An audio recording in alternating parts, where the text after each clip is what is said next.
Baguio Country Club, the first and only 5-star mountain resort in the Philippines, is fully equipped and ready to welcome you back. The club has thoroughly worked on adapting to the new normal.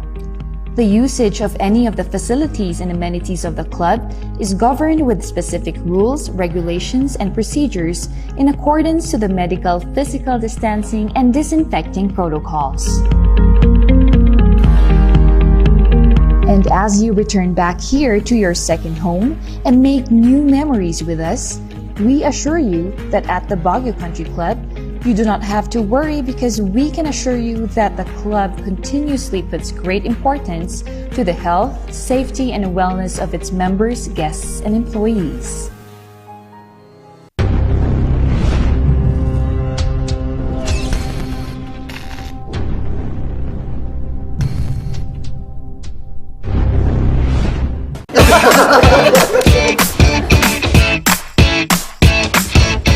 May panlaban na ako sa pimple dahil sa araw-araw na pet malungwer pa ng Kati Alice. Say hi to a new confidence with Kati Alice. Hello, good morning, TJ Home Builders po. TJ Home Builders po? Yes po, sir. Sir, paano po umorder online ng mga hardware supplies? Yes po, sir. Madali lang naman pong mag-order through our Facebook page po. Punta lang po kayo sa facebook.com/tjhomebuilders at i-message nyo na lang po kami doon at meron lang pong sasagot sa inyo.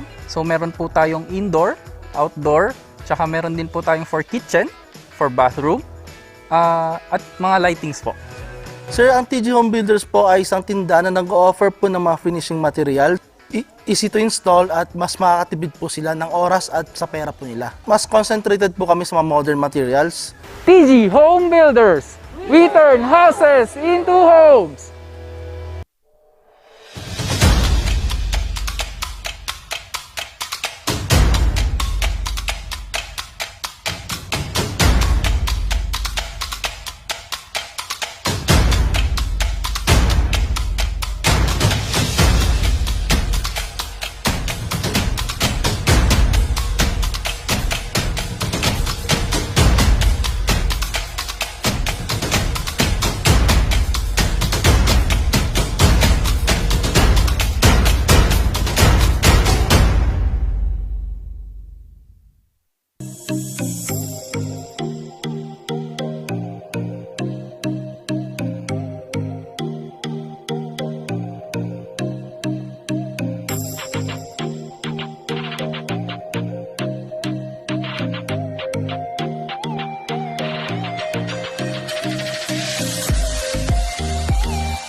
We need a doctor. Look at his face.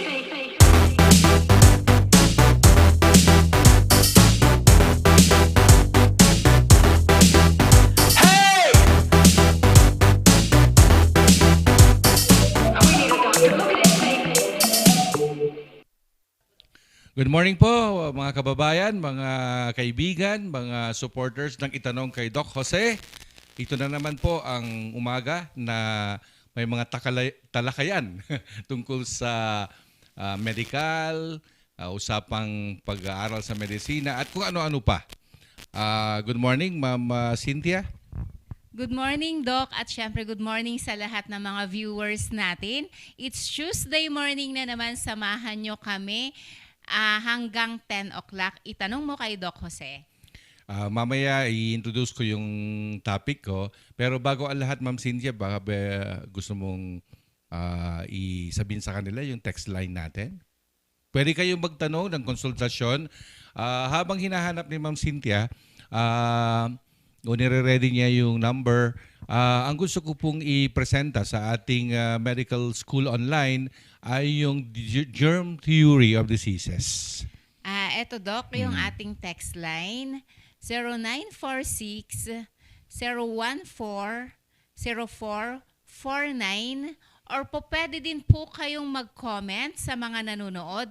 Comment lang po kayo ng mga gusto ninyong ikonsulta kay Doc. At babasahin na lang ni Ma'am Cynthia at babatiin niya po kayo. Isa-shout out. So, shout out pala kay Hannah Browse dyan sa kilometer 4 sa may Hillside Square ba yun? Sa likod ng Kaladyo. Alam mo ba yun? Doc. Okay. So, baka mag-clinic na rin kasi ako dyan. Ay, talaga, Doc. Pero by appointment. Okay. So, kung may tanong kayo, please text or make a comment make comments, no? Okay. So, umpisa na natin yung talakayan. Ma'am Cynthia, pag Sige, sinabing... Doc, batiin ko lang yung mga Sige.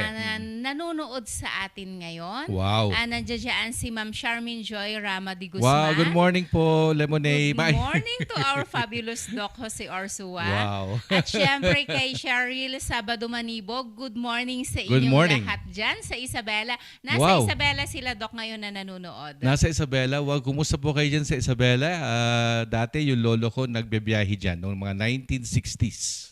Ngayon, Doc, Hindi na, hindi ka na nakabiyahe dyan. Di Never pa. Muntik na akong pumunta dyan sa Santiago, Isabela eh. Oo. Dahil nung president ako ng Philippine Academy of Family Physician, may convention yung mga presidents doon. Oo, Tapos sinabi mo may nga last year, side ano, trip Doc? sana kami sa Banawe. Pero di bale, dahil nakapunta na ako sa Banawe. Oh. Okay. Ma'am Cynthia, pag sinabing germ theory of disease, balik rin natin. Ako naman magtanong. Anong naisip mo? Ano nga, Doc, ulit? Germ theory of diseases. Germ. Kasi di ba, ay bawa, may germ siya. Siyempre, Doc, germs ka agad. Especially Oo. pag, di ba, kumakain ka tapos nalaglag, ay pupulutin May mo, germs. ay, may germs na. Totoo yun. Kaya, yung bagay na yun ay may basihan, no? Kasi ganito yan, nung unang panahon, ang mga tao, akala nila ang mga illnesses or diseases o mga pagkakasakit ng tao ay dala ng parusa ng Diyos dahil you're not a very good individual or person, kaya pinarusahan ka. Sa tingin mo hanggang ngayon ba paniwala pa ng tao yon? Parang oo, Para Doc, kang- kasi parang mga pasaway yung mga tao. Kasi Kaya makasalanan kayo. Oo, kaya nangyayari sa atin ngayon, etong pandemya na ganito. So, even yung mga pandemics noon, hindi pa nila alam na ito ay due to yung basis niya ay germ theory nga or ang basihan ay may organism, may infective agent. Yun ang ibig sabihin ng germ theory, no? At ang germ theory ay eventually buti na naman na-discover. Pero nung unang panahon kasi, Ma'am Cynthia, wala pang mga antibiotics, wala pa yung, basang alam lang nila yung mga dahon-dahon. At saka Mga traditional, Doc, na mga gamot-gamot lang before. Yes. Kaya nung natuklasan yan, nag-strengthen yung, na-strengthen nga yung mga bagay-bagay. Even yung konsepto ng surgery noon, ang pinakapalpak na doktor nung unang panahon ay surgeon. Kasi pag na-infect na yon, kasalanan nung surgeon, walang antibiotics. So, hindi Kaya, magagamot, Doc. parang mamamatay, ganon. O kaya, nung unang panahon, dahil siyempre kung ooperahan mo isang tao, dahil kailangan na naman talaga operahan, walang anesthesiologist, walang anesthesia. So, walang pain relief. So, palpak na naman si sirujano. Pero siyempre, kabaligtaran sa panahon ngayon, ang pinakasikat na specialty ay ang mga surgeon. No? Pero siguro sa susunod na panahon na naman, sino kaya ang lalabas na sikat? Yung maraming alam? Ay, hindi ko lang alam. So, syempre, Doc, kahit na sabihin natin na obe-gynecologist, kagaya mo, kanya lang, ikaw madami kang alam Hindi ko sinasabing sikat po ako. Ibig sabihin, in general, kung sino po yung yung magiging importanteng tao. Kasi Ako, Doc, oo. kasi kaya ko nasabi yon na madami kang alam. Lahat ng mga katanungan sa atin dito, sinasagot mo. Sinasagot ko. Sinusubukan ko lang. Pero okay, balik tayo sa original nating topic. So, nung unang panahon, hindi alam ng mga tao, when I say unang panahon, ito yung history ng medicine talaga, no? Nung unang panahon talaga, no, ang mga doktor, syempre hindi pa formal yung mga doktor. Yung mga doktor kasi pwedeng pare, religious, or yung mga traditional, di ba may kanya-kanya tayo pag iba't ibang tribo, iba't ibang may tawag. Halimbawa, Oo, Doc. albularyo, pag sa Oo. Pangasinan, mga hilot, mga ganon. Oo. So parang doktor din sila. Pero noon kasi wala pang masyadong nakakalam sa germ theory of diseases. Now, i-present lang natin bakit ano yung mga infective agents para ma-present natin na iba-iba. Syempre ang pinakaunang nagkakos ng mga illnesses, diseases ay yung mga bacteria. So microorganism ang general. Oo, Doc. So ang number one ko ay bacteria. Ang bacteria kasi ay tulad halimbawa yung nag-cause sa'yo ng nana, yung pimple mo, Staphylococcus aureus, yung O pneumonia kaya mo, yung natusok yung ingrown oh, mo. tetanus yun. Oo. Kung nung natusok ka ng may lati na pasak. Oo, Doc. Yung ano may pasak? Pako. Okay. So, pag halimbawa, naglalakad-lakad ka, may sugat ka pala, nalagyan ka, tetanus yun. So, yung mga diseases tulad ng mga pneumonia, mga meningococcemia, over the years kasi, pati yung mga pandemic tulad ng bubonic plague, bacteria ang cause, no? Yung Yersinia pestis, Oo, Doc.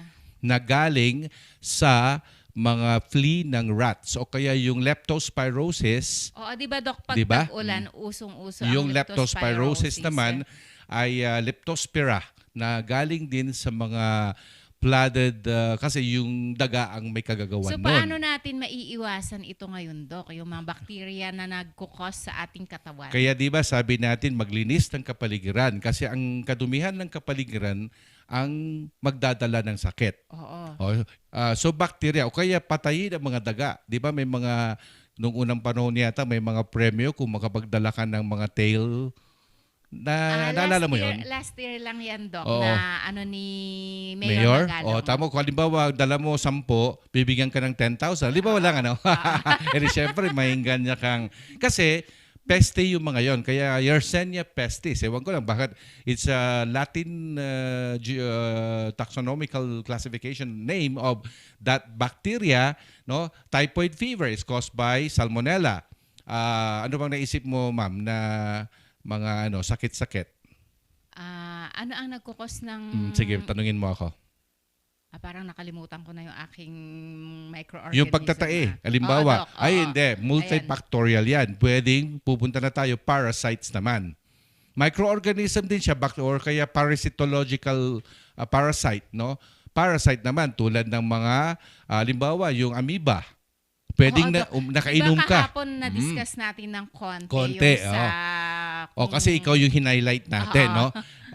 Kaya tuloy naisip ko, parang continuation. So, ano yung mga causative agent ng diseases? So, pag sinabi naman parasites, iba na naman yan. Nandyan yung lisa, nandyan yung mga kutob, lice, o kaya yung mga bulaate, ascaris, Sa hookworm. mga Doc, sa mga baby, 'di ba common sa mga baby yung amoebiasis?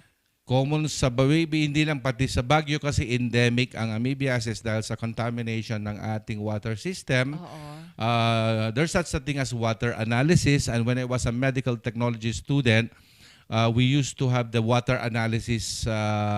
May mga barabarangay kami in-identify noon. That means to say, index kasi siya, indicator na contaminated yung water nyo kung may E. coli. Yung E. coli kasi, palasak yun sa tae. Pag may mga taong tumatae sa mga kanal-kanal, pag umulan, di syempre aagusin yun ng buong bayan na. So kung may butas yung inyong mga tubo at napasukan ng water na galing, makakontaminate yung ininom nyo. Kaya ang naging ng Baguio nun, naging patakaran is boil your water kasi nung unang panahon wala pa naman yung mga mga filtered water or purified Ngayon, water. Doc, ang question, nakamamatay ba? Ang alin ang tanong mo, ma'am? Nakamamatay ba ang diarrhea? Ay, oo, nakamamatay kung ma-dehydrate ka, maubos yung electrolytes mo, nakapanghihina, hindi ka makalakad kung ang unang nawala sa'yo ay yung potassium. Kasi pag nagtatai ka, hindi na maganda yung pasok ng mga nutrisyon sa katawan mo kasi imbis na pumasok, nilalabas mo, sumasama silang lahat doon. Kaya yung parasites magkakos din ng illnesses, diseases, yung mga iba't ibang parasitic infection. So, bacteria, parasite, ang susunod, ito na nga, yung common na pandemic tulad ng Spanish flu, H1N1, AIDS, HIV, kasi yan mga lahat, viruses yan. So, virus presenting to you the next causative agent, ang pinaka nakakatakot na ang liit-liit na mga viruses na hanggang ngayon walang gamot. Buti na lang ang mga bakterya po, nagagamot na ngayon kaya hindi na mauulit yung bubonic plague kasi pag ang nagsanhi ng pandemic ay isang bakterya ay ready tayo dahil ang dami nating array of antibiotiko. Di ba? Meron na tayong mga penicillin. Thanks to Fleming, noong 1930s, so tingnan mo, noong 20th century lang na-discovery ang sa buong history. Klase ng antibiotic. Meron ng mga oplox, mga quinolones, mga iba't ibang cephalexins, maraming mga classification sa pharmacology yan. Ano? Uy, may nagtanong ha. So, nababasa ko din sa kabila, okay lang na basahin ko. May mga instances po ba mula kay Joshua Mendoza ng Santiago Isabela, may mga instances po ba na nagdudulot ng death sa mga sanggol ang germ? Siyempre po, kaya nga thanks to breastfeeding kasi ang mga, di ba, pag ang nanay, siyempre adult ang nanay, nagkasakit na yun, may historya na siya na nagkasakit, may mga naipon po siyang antibodies. Yung antibodies na yon masisipsip ng bata sa colostrum through the breastfeeding, kaya it's very good that baby should be breastfeed. Kasi doon po galing yung mga antibodies. Kaya mapiprevent yung halimbawa napasukan po yung bata, hindi malinis yung tubig. Lalo na yung mga hindi nagbe-breastfeed, yun ang nakakatakot sa yung bottle nila, kailangan mo pang pakuluan. So ngayon, Doc, is it safe na magpabakuna ang mga nagpapadeding mga nanay? Para sa akin, bakuna lang safe. Para sa etong si COVID? Kung sa unang konsepto, kasi another concept dyan sa history ng medicine, yung vaccination, natiklasan yan sa smallpox kasi siya yung unang, kaya na-eradicate natin sa buong mundo ang smallpox. So ano pa ang gusto yung prueba para masabi na naubos ang isang disease o nawala siya sa ibabaw ng mundo dahil sa vaccination? So, in general, kung tama ang bakuna, kung tama ang pag-produce ng bakuna, ang konsepto ng bakuna ay hindi mali. Kasi pag sinabing bakuna, pina-weaken na bacteria o virus o yung organismo na magkukos ng disease, enough lang para i-trigger yung immune system para mag-produce ng antibody. Ang mga bacteria or germ, they are said to be antigen. Kaya nga, di ba, rapid antigen test. Kung gusto kong malaman kung may anong iba't ibang antibody meron ka, array of testings yan, array, di ba? O iba't iba, no?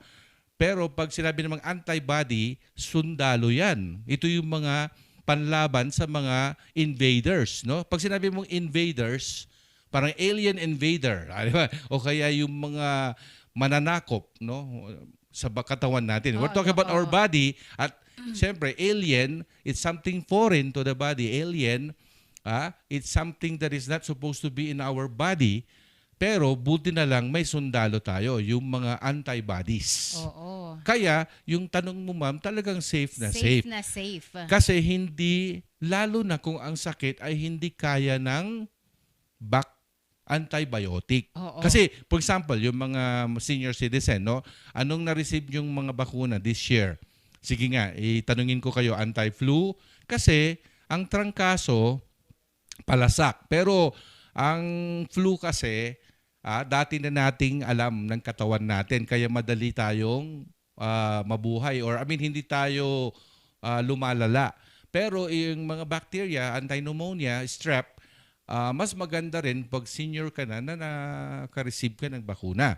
Pero ang virus na to, yung COVID, novel, meaning novel, new, saka nag-evolve siya sa hayop.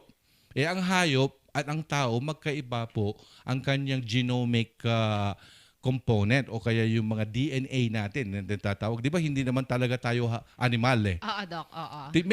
We may be considered sa animal kingdom as part of it. Yes. Pero in terms of yung genomic, medyo magkaiba.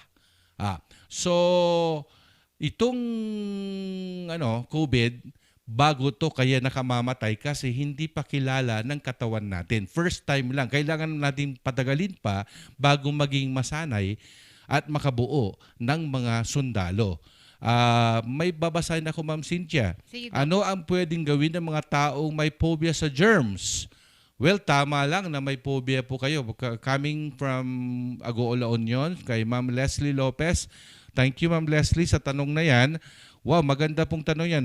Ang taong may phobia sa germs, medyo maganda kasi siguro ayaw nilang magkasakit. So, ang mangyayari muna, gusto kong i-highlight yung kabutihan ng may phobia sa germs. Ibig sabihin, mapalinis siya sa katawan, proper hygiene po yan. Ayaw niyang gumamit ng marurumi, ayaw niyang pumunta sa marurumi kasi may germs, syempre. Ang dumi kasi, equated yan sa germs, no? Ayaw niyang kapaligiran niya, magwawalis yan, yung drainage system. Paggising pa lang sa umaga, malinis na. Magwawala ang yan paligid. pagka ang dumi-dumi ng kapaligiran kasi may phobia. At pag madumi kasi, Doc, ang paligid, nandiyan ang mga ipis, kung ano-anong mga hayop. Oo. Pero ituloy ko lang nasagutin, anong gagawin? Halimbawa may phobia, medyo i-assure mo lang na malinis naman ang kapaligiran, sasabihin mo palagi, yung kinain natin dumaan sa apoy because apoy can kill bacteria. So, huwag ka nang matakot ihang. Sasabihin mo dun sa may phobia kasi baka mamaya lahat ng kinakain niya may germs, lahat ng iniinom niya may germs. Tapos yung Takot na yan. Doc, yung mga iba... Ayaw magkamay, halin?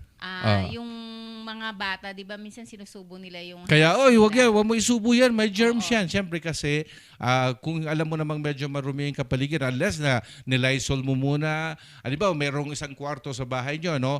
Linisin mo yung air, lagyan mo ng ultraviolet radiation, tapos linisin mo ng Clorox o kay Lysol, tapos papasukin mo yung mga bata kung gusto mong kahit magkamay-kamay. Kasi hindi naman maiwasan na yung mga bata. Pero wait, there's more. Hindi. Ibig sabihin, kung minsan, yun yung pagbabakuna. Nagets mo? Pagka the more nilang kinakain yung mga dumi sa kapaligiran, nagbubuo po sila ng resistensya. Binabakunahan nila naturally yung sarili nila. Kaya kung minsan nga, itilmon mo, jay morning laway mo. Kasi, buong gabi, 8 hours, nag-grow ang mga bakterya. Kaya nila madalas sinasabi probiotics yun. Para ma-immune ka. Yes. Sige lang, para ma-immune ka. Palasak na word, ma-immune ka sa kanya, flooded ka ng bagay na yon at later on, kayang-kaya mo na. Pati sa psychological point of view, yung may fear ka sa isang bagay, the more na ibigay sa'yo. Even yung concept ng allergy, did you know that immunotherapy is, for example, Ma'am Cynthia, may allergy ka sa shrimp. The more kitang bibigyan ng unti-unting maliliit na shrimp, in a form of immune. Para ma-immune yung ma-immune, para later on, hindi ka natatablan. Pag kumain ka na ng real shrimp, ay hindi ka na mamamatay kasi ang nakamamatay ang allergy ng anaphylactic shock. Talaga, Doc, nakamamatay siya? Of course, no? Wow. Kumusta po kayo dyan sa Pangasinan at may pumasok po na tanong mula kay John Ray Tulyok ng Pangasinan. Ano ang pinagkaibahan ng germophobia phobic sa may OCD, no? Well, obviously ang OCD, sabihin natin sa mga madla na obsessive compulsive disease or behavior, no? OC, no? Ang mga OCs, malamang gusto ko lang sabihin din yung theory ng OCs, nung bata mga yan, mga 3 to 4 years old, at nung nagsisimula silang potty training, na-strictuhan sila ng magulang. Pinalo sila dahil kinalat nila yung tae nila. Alam mo ang tao na yan, in the future, he's going to be OC, obsessive compulsive. Kasi the way he was or she was trained is magkakaroon ng parang love-hate. Pero sa psychological point of view, love-hate yan. Yung character ng tao, may love-hate relationship yan. Siyempre, pinagalitan ka, love mo, pero hate mo rin yung nanay mo. Sige, kasi yung nag-train sa'yo. Pero going back, no, yung germophobia, siyempre, obviously, takot ka sa germs. Tapos, takot ka sa mga possibility ng diseases that could be brought about by infective organisms. Germs ang common name ng mga yan. Pag sinabing OCD kasi, hindi lang germs Pati yung halimbawa mga gusto mo maayos lahat. Yung halimbawa, kung sa closet ng isang may OCD, tingnan mo yung tuwalya, patong-patong, pare-pareho. Yung color, yung walang nakausli-usli. Sign yun ng OCD. And we have to understand them sa point of view ng paano sila ba pinalaki. Alam niyo kung minsan pag iniintindi mo isang tao, balikan mo yung childhood niya. Anong klaseng pagpalaki? And you will understand the person because you cannot change that era. You cannot change the way kasi pag halimbawa pinalaki ka na wala kang nakikitang kalat, pag may kalat pinupulot ka agad. So, pagdating mo din ng OC ka na. OC ka. OC ka ba, Ma'am Cynthia? Hindi naman. Doc, Kasi yung iba, yung pagiging OC to the point of pathological, yung sakit. Pero kung let's say mapalinis ka, it doesn't mean OC ka na. Yan ay kabutihang asal. Ibig sabihin, maganda yung pagpapalaki sa'yo. O kaya, dahil takot kang magkasakit, hindi masama yun. Wag lang yung pathological. Wag yung to the point na medyo overacting, sabi ng iba. Parang ngayon, Doc, di ba? Parang OC tayo. Mayat-maya, mag-alcohol. Mayat-maya, maliligo. Mayat-maya, pinupunasan yung entrance ng bahay. Siyempre, kasi nga, nung kasagsagan nga ng COVID, noong 2020, talagang merong pa yung pagpigadan, ba tawag ba nun? Yung merong kang parang rug, and then lalagyan namin ng 1% or 2% Clorox solution. Kasi syempre yun ang available, ma'am, di ba? Yung bleach. So, bleach. I think ang general term bleach kasi ang Clorox yata is a brand name. Bikini man. Yung Clorox, Okay. Lysol is also a brand. Okay. So, ayun. Yung mga taong ganon, wag na natin sila, intindihin natin sila, may pinaghugutan sila. Hugot yan kasi the way they were raised, the way they were brought up. In fact, kung pag-uusapan natin yan, yung prudent theory, iba na namang topic yan. Kasi parang ako, Doc, example ko yung sarili ko, nung last week, parang na-OC ako. Na-OC ka, syempre, ayokong mapunta sa hospital. Natural, Kaya, grabe yung inom ko pa rin ng Paudi Arco capsule, ng Bioclone capsule. Galing, Kahit na takot ako na manghina yung katawan ko. Takot ka. Siyempre dahil hindi masama yung marami kang kinakatakutan dahil sa pandemya nga, mahirap yung mobility going to the hospital. Tama ka. Para highlight ko lang yung takot mo. Hindi masamang matakot dahil iba naman talaga ngayon. Panahon ng pandemya, mahirap maghanap ng doktor, kumuha ng kwarto, di ba? Pinamamalita na nga na wala na ng kwarto ang mga ospital dahil kinuha na nga ng mga patients na inadmit, puno na nga, huwag ka nang sumabay. Parang, kaya tama. Doc, di ba pag na-highlight natin na ganito yung sitwasyon natin, yung mga kababayan natin is medyo nagpapanik sila. Ang dami-daming mga binibiling mga multivitamins, mga food supplement. Kaya nung medyo nagkakaubusan ang Paudi Arco capsule, ng Bioclone capsule. Wow. Oo, Doc, nung last year talagang nagkakaubusan. So, ngayon nag-manufacture. Oo, Doc, medyo nagpanik sila na bumaba ang kanilang immune resistensya, gano'n. Kasi talagang ang system. panlaban mo talaga sa panahon ng pandemya, kung ayaw mo talagang magkasakit, maging tignan ng doktor, pasakan ng kung ano-anong mga experimental drugs na mga antiviral kuno. Well, hindi naman kuno, but well, syempre, nasa stages kasi ng pag-aaral yan, yung mga iba't ibang ginagamit. Doc. Kasi talaga namang wala namang super effective na antiviral medications talaga eh. Bakit hindi natin nawa-wipe out ang flu? Oo. To be exact. Trangkaso tayo ng trangkaso, taon-taon. Yung mga ibang tao dyan, mahihina resistensya. Unang-una, balikan natin bakit mahina resistensya. Kasi inabuso ang katawan. Halimbawa, nagpupuyat, trabaho ng trabaho. Yung 8 rules, hindi pinalo. No? Hindi well-balanced diet, yung hanging hinihingan, may pollution, nagsisigarilyo, halimbawa, yung hindi enough yung rest, yung water, hindi pala inom, ang iniinom na water, imbis na water, soda, hindi maganda yan. And then, stress pa, dahil yung boss siguro o kaya yung mga kapamilya or kapatid or kapuso nila ay ini-stress sila. O halimbawa, no? So, iwasan yung stress, wag magproblema. Ang buhay naman ay alam mo may awan Diyos. So, yun nga, yung pray. Oo, Doc. Pero alam mo may nag-comment doon sa pinost ko, parang may kulang daw. Nabasa ko nga, Doc. Parang may kulang daw. Nasasagutin ni Ma'am Cynthia ng T, yung capital T. Ano ba? Oo, parang kulang yung toro doon, Doc. Number 9 yata. Number 9. Kasi diba, parang yun yung pinakakulang doon sa pinost mo. So grabe Ma'am Cynthia, kaya pala nandito ka ngayon kasi ang mga produkto nyo ay talagang wellness talaga. Kompleto. Yes, Doc. Ano? Oo. Lahat ng areas. Nandiyan si Pauline Men para sa sakit ng mga kasukasuan. Pagmasahe. Opo, Doc. Pangtanggal ng stress, si Paumasahe. Ang masahe kasi maganda, magdadaloy ang dugo. Tapos, Doc. Tapos nandiyan din si RoboCaf. Onset pa lang ng mga ubo. Nandiyan na si RoboCaf tablet at saka si RoboCaf syrup. Lagundi ito kaya natural siya. At syempre, kung yung mga active na kagaya natin, Doc, kaya nga. walang magmasahe sa atin. Buti na lang may nagbibigay ng 1-year supply. Nandiyan yung Power Sports. Oo, sige. Siyempre, kung kailangan ninyong palakasin ang inyong resistensya, nandiyan si BioClone Capsule at Pau de Arco Capsule. Yeah.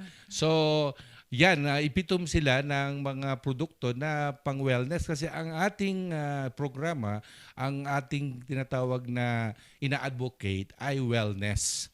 It's nice to be well kasi ang health is wealth ka, no? Walang higit pa na kayamanan kundi ang ating kalusugan kasi kahit na anong dami ng pera mo kung dead ka naman, ano ngayon, pag-aawayan lang yung pera mo. Lalo na ngayon, Doc, kahit gaano kadami ang pera mo, kung wala namang tatanggap sa'yo na hospital, wala kang space sa hospital, exactly, wala pa rin. Kahit gaano kadami ang pera mo, kung hindi ka makalakad, or yung, basta there's something wrong sa iyong body, there's, nadispal ko, para ba yun, or na hindi maganda yung function. May mga bawal na kaya nga nagsisimulang ay bawal sa akin yan. Sabi ko, anong klaseng buhay yan kung bawal ang lahat? Parang hindi na masaya, Doc, pag madaming bawal. Halimbawa, bawal kang kumain ng ganito, bawal ng ganyan. Siyempre, hindi magiging masaya yun, Doc. Kaya kung minsan nga sabi nila, sige, kahit bawal. Di ba? So far, Ma'am Cynthia, may babatiin ka? Doc, batiin ko lang yung mga nanonood sa atin ngayon. Paul Brian Toliok Baldosa, pa-shout out sa Fitness Factory Gym. Saan yan? Dito siguro Fitness sa Baguio. Factory Gym. Yun. Ursula Green is watching. The Woodlands, Texas is watching. Wow, that's my sister. How are you, Sister Orsi from the Woodlands of Texas? Houston, we don't have no more problem. Siyempre, Jomar Estrera, good morning sa'yo, Sir Jomar. Sabi niya, good morning, Doc. At syempre kay Ma'am Shikay, nako daw, good morning, Doc. At wow. Miss Cynthia, sakit sa puso po ba, Doc? Yun yung Yes. question ni Shekinah. Ano, what about sakit sa puso? Nagagamot daw po ba? Of course. Pero alam mo ang sakit sa puso dahil germ theory tayo. Yung rheumatic heart disease, ang pinagmulan ng sakit ng puso na yan ay bacteria, no? So, kasi germ theory tayo, kaya nagagamot ng mga high doses of Penadur. Yung para, alam niyo yung mga sore throat na yan, huwag niyong pabayaan at tatakbo yan sa rheumatic heart disease. Sakit sa puso yon. Pero yung sakit sa pusong may butas, syempre sa heart center ka titingnan, ano? Hindi na basta-basta. Yung sakit sa puso, Yung Dok, na sakit walang sa puso, kapuso. dahil sa wala siyang kapuso, marami namang fishes in the ocean. So don't worry too much, no? Huwag ma-stress na wala kayong kapuso. At syempre, Okay. Doc, Magagamot yan. Syempre, nanonood din sa atin si Arnold Lawrence. Good morning, Sir Arnold. At syempre kay Raquintel Coroda. Blessed Oh, wow. morning, Doc, and sa inyong lahat. Wow. Japan is watching. Yes, wow. Thank you, Ate Nene from morning sa po sa Tokyo. inyo lahat dyan sa Japan. Arigato gozaimasu. Okay. So, may babasahin ako. Meron po bang over-the-counter na reliever for nerves? Yung parang kinakabahan po na walang dahilan at kumikurot sa puso na break up po kasi pakiramdam ko, no? Na break up. Kung palpitations kasi, hindi naman over the counter. Mahirap yung over the counter kasi pag over the counter, medyo malalim na kasi pag puso eh. Oo, Doc. Halimbawa, kung palpitations, yung mga ulol-ulol, pwede na po yun. Pero kahit yung presium sana, pero ang presium hindi ho addictive kasi yung ibang mga pampakalma eh. Inaabuso nila, Doc. Oo, Kaya hindi po kaya- pwedeng over the counter. Dapat Kaya sorry, pupunta pa pero rin sa doktor. definitely may mga pampakalma ng nerves. Meron talaga. Pero unahin nyo, minsan di ba ang mga nagpapakalma yung ikaw mismo, pakalmahin mo ang sarili mo. You should learn how to do that. Minsan, Doc, yung mga iba, para makalma ang kanilang sarili, nagpapaspa sila. Nagpapas... Spa. Spa. Oh, yun. Ayun pala. Okay. Siyempre, yung pampering. Oo, Doc. Do things that will make your body secrete natural opioid para hindi ka na kumuha ng opium o ng opiates na mga addictive. Yun na lang natural kasi ang utak natin may natural po tayo yung mga beta endorphins, no? Likes orgasm. Sorry, but that's really medically speaking that's correct. Yung something that is yung love and care. If somebody cares for you, kaya yung sa medyo nakibag-break up, alam ko ngayon ang sakit, no? Pero wag kang mag-alala, lilipas din yan. Ika nga, no? At lumabas siya, Doc, para Oo. makakita siya ng fish in the ocean. Magpa-araw siya para Oo. yung araw, mawawala yung depression niya. Oo. No? At lalo ngayon, ang ganda-ganda ng araw, tapos Kung mahilig magpalamig. siya, Doc, sa mga nature, makakatulong sa Yung kanya mata yun. niya, pag piestahan niya yung nature, Oo. ika nga, yung mga magagandang bulaklak, yung greeneries. Mga halaman, kagaya Pero ng going back halaman doon sa mo, Doc. spa, anong exactly? Yung masahe? Oo, Doc. yung- Di ba para kumalma ka? Di ba ang baby pag umiiyak siya, di ba Yung hinahaplos natin Hinahaplos, yung likod haplos niya? therapy. Oo. Kumakalma ka Kumakalma agad. sila, So, tampok kailangan na, nating ganyan. haplos-haplosin. Tama kasi nagsisecrete sila ng natural, yung pang-chillax. Oo, Doc. Na mga, may basihan yan eh.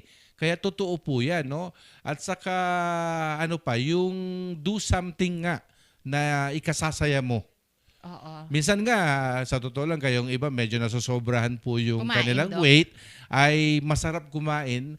Kain kasi yung kanilang Tanggal pakalma ng stress. Oo. Yung iba, although masama, pero nangyayari yan, sigarilyo, o inom ng tsaa, o inom ng coffee. Ikaw, Doc, Oo.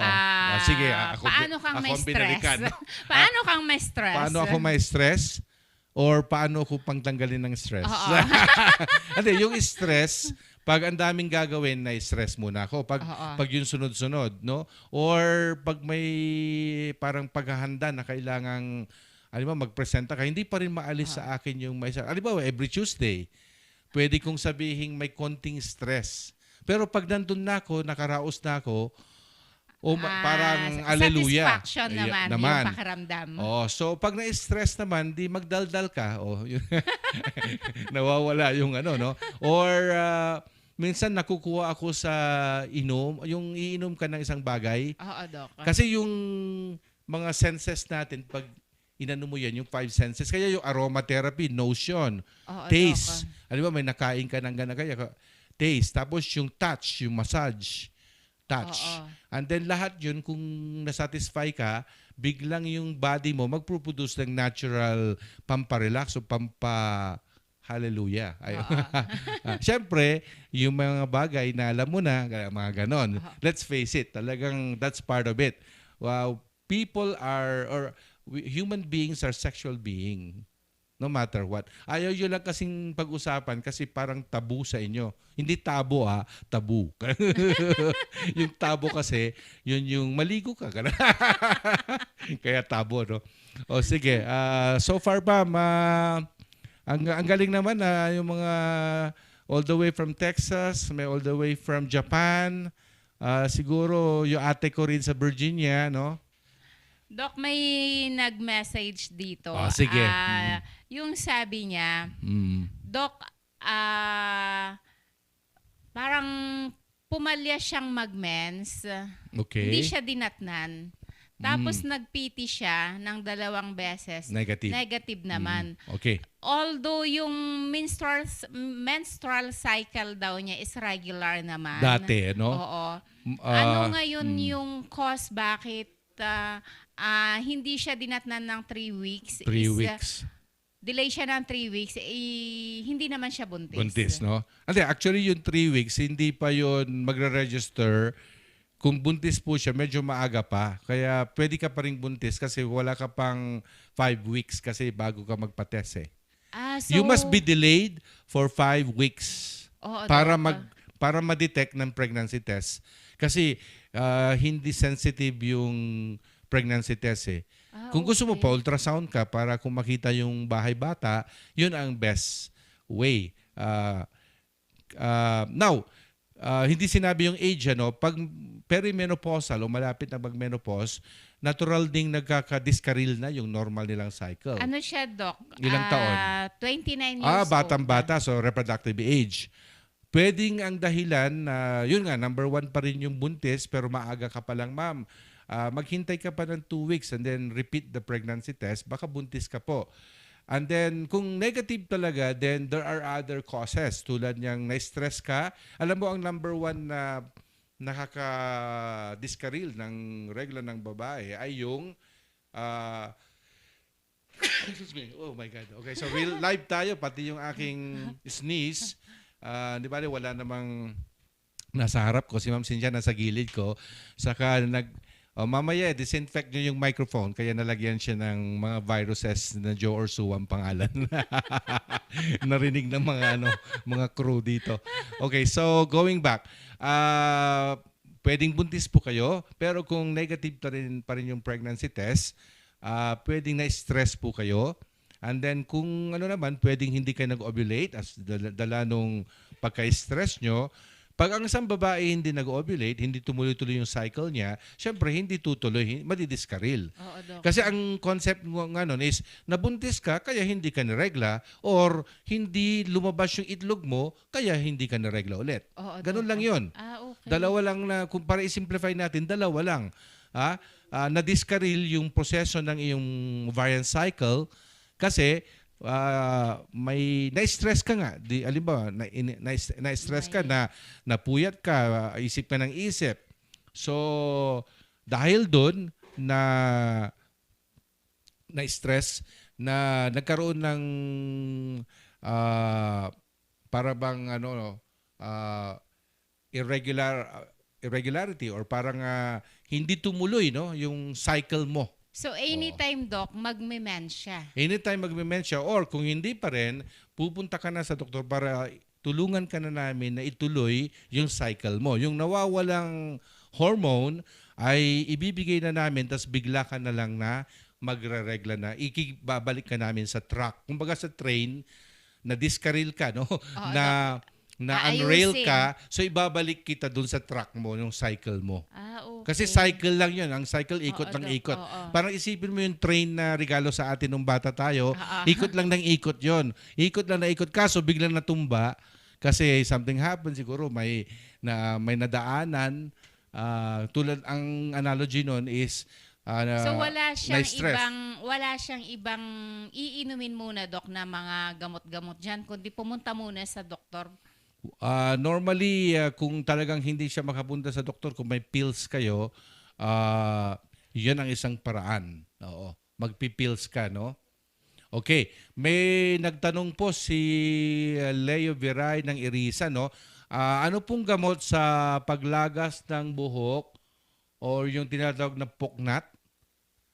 Parang alopecia, no? Alopecia yan sa English, no? Alopecia areata, no?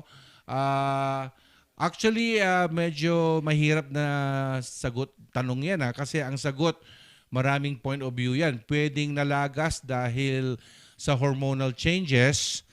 Dermatological problem po yan. Ang alopecia could be genetic. Kung pamilya nyo talaga ay nagkakaroon ng pagkakalbo, pwede rin kung lalaki ka ay over ang testosterone mo, kaya yung baldness due to hypertestosterone. So, hindi mo kailangan ng toro pag gaganon kasi ang dami mo ng testosterone, no? Oo, Doc. Oh. Oo. So, ito yung opposite ng kumbaga, yung pangailangan ng testosterone. Pero ilang percent, Doc, sa mga kalalakihan ang Mahirap. nag-over ang testosterone Hindi nila? hindi naman sa mahirap pero genetic kasi rather than hyper talaga. Yung lahi nyo, nasa lahi na kalbuhin kayo. So, ang mapapayo ko po, puntahan nyo na lang po yung inyong dermatologist or kung talagang hindi ma-correct yung mga hormonal changes, hormonal. Pag sinabing hormone kasi yan, testosterone sa lalaki, sa babae, estrogen, progesterone, see your dermatologist at baka mamaya see your plastic surgeon na, baka magta-transplant na. I'm sorry but I have to go to that also dahil, or yung mga medical approach na mag-inom ng pampa-hair growth. Yung Pero iba, isang sakit yan, Doc. oo naman, pwedeng sinyalis ng sakit, pwede ring by itself is presentation of a disease process or yung mga sinabi ko pwedeng stress, kaya nalalagas. Avoid stress. Kaya nga avoid stress kasi yung overall makeup ng body nasisira. So, hindi naman yan, Doc, sign na meron kang cancer, mga ganyan? Hindi naman. Yung nalagas dahil sa chemotherapy, na iba namang usapan yon. Yung dahil sa uminom ka na something na anti-metabolism, pag anti-cancer kasi, papatayin niya yung cells. Ang nangyari, kahit normal cell, namatay, kaya hindi nag-grow yung hair. Okay, Iba namang usapan din yon kasi may tinake kang chemical, chemotherapy for example. Okay? Okay, so yung mga male pattern baldness, normal din po yan. Kaya huwag kayo masyadong mag-alala sa male pattern baldness, no? Okay, may naisip ka, Ma'am Cynthia, na... Actually, Doc, parang bitin na naman yung oras natin. Ay, bakit? May 10 minutes pa. Kasi isang oras na naman tayo. Pero wala pa naman si Kapuasing. Kaya ituloy lang muna natin. Ituloy lang natin. So, yung dati ko palang feature din sa programa natin na segment, labas ko lang, Ma'am Cynthia, yung how do you prepare for a lab exam. O kaya i-feature ko pala isang laboratory. Prinamis ko po sa High Precision na i-feature ko po yung COVID-19 antibody test. Available na po sa kanila yung COVID-19 antibodies. Tulad ko, for example, no? So, yan yung ating lab of the day, Doc. Yung lab of the day, lab. Ika nga, no? So, yung lab of the day natin is nag-feature po tayo ng mga laboratory procedures, be it how do you collect specimen, pwedeng ang katanungan ganun, how do you prepare for it, o kaya bakit para saan ito, how do you interpret the results. So, since prinamis ko po sa High Precision Diagnostics na i-feature yung COVID-19 antibody test, gusto ko ipaalam na meron na po rin sila dyan. No? In fact, binigyan po nila akong complimentary testing ng aking COVID-19 antibodies at good news, ang taas-taas ng aking antibody titer. Congrats, Doc. Doc, Oo. gaano naman kamahal ang pagpapatest ng antibodies? 1,500 yung nilibre nila sa akin. Kung So, hindi kayo libre, murang-mura lang para pala, ang Doc. kaigihan nito, malalaman mo kung nag-take yung bakuna mo o kung nagkasakit ka, kung gaano ka mapoprotektahan. Pero usually, gumawa ako ng, although hindi pa naman study to, informal study, kinumpara namin yung antibody produced by the vaccinated person versus that of who were exposed or who got sick. Medyo mababa po sila. Yung mga unvaccinated, Yung Doc. unvaccinated, may exposure sila kasi nasa second year na tayo ng pandemic. Oo, Doc. So, whether you like it or not, kahit paano, baka may napunta na sa yung dalawa. Isa, siguro yung ate mo, if I may just mention, dahil nagkasakit siya talaga, kung gusto nila, pa-test po nila para malaman nila. And these are usually neutralizing antibodies. Mga IgM siguro yung mga to. Or IgM, no? So sila yung mga neutralizing, no? Oo, Doc, para hindi tayo kinakabahan parati. Ano, Doc? Although, hindi porke mataas ang antibody, let me just clarify this, kahit ang taas-taas ng antibody mo ay kailangan mo pa ring distancing, kailan pa ring mag-mask. Okay, so I think ubos na naman ang oras natin. Doc, basahin ko lang. Ito, sige. Humabol si Rosario Del Mendo Orsua. Uy, thank you, Ate Good Rose. morning, watching here, sabi po niya. Kumusta po kayo dyan sa Ciudad Grande, Ate Rose? Yung pinsan ko, mga yan, asawa ng pinsan ko.